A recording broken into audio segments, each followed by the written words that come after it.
জান্নাত এমনি করে শক্তি তো এমনি আল্লাহ আপনার দয়া করে যদি আল্লাহ দেয় তখন উপরে গিয়া কইয়া চলে রেখে কথা বলে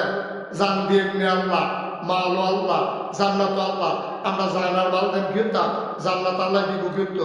আগে তোমার কইছে তুমি রাজি কি সমস্যা কি কইয়া চলো একটু হইলে রাজি কথাটা কোনো যাচাই করে রইলাম ঠিক আছে নি কথাটা আমাদের হিসাবে মিলে না ওই মিললে মিলুক না মিললে না তুমি রাজি হও তো উমরে রাজি হয়ে কইছে ইয়া রাসূলুল্লাহ আপনি সাক্ষী থাকেন আমার জান আমার মা আমি আল্লাহর রাস্তায় বিক্রি করলাম আপনার থেকে কিয়ামতের ময়দানে আমি কিন্তু জান্নাত বুঝে নেব সুবহানাল্লাহ বলবেন না নবী কই দাও বুঝা নিও তোমার জানার মাল দিবা তুমি জান্নাত আমার থেকে বুঝা দিবা আমার আসলে আসল কথা আপনারা কেউ এই কথা মনে করেন না যে আমি কিন্তু কালেকশনের দিকে যাইতেছি মাপ চাই আমি কালেকশনের জন্য না আপনার অন্য জিনিস একটা বুঝাবো আপনি একটু ধৈর্য ধরে বসেন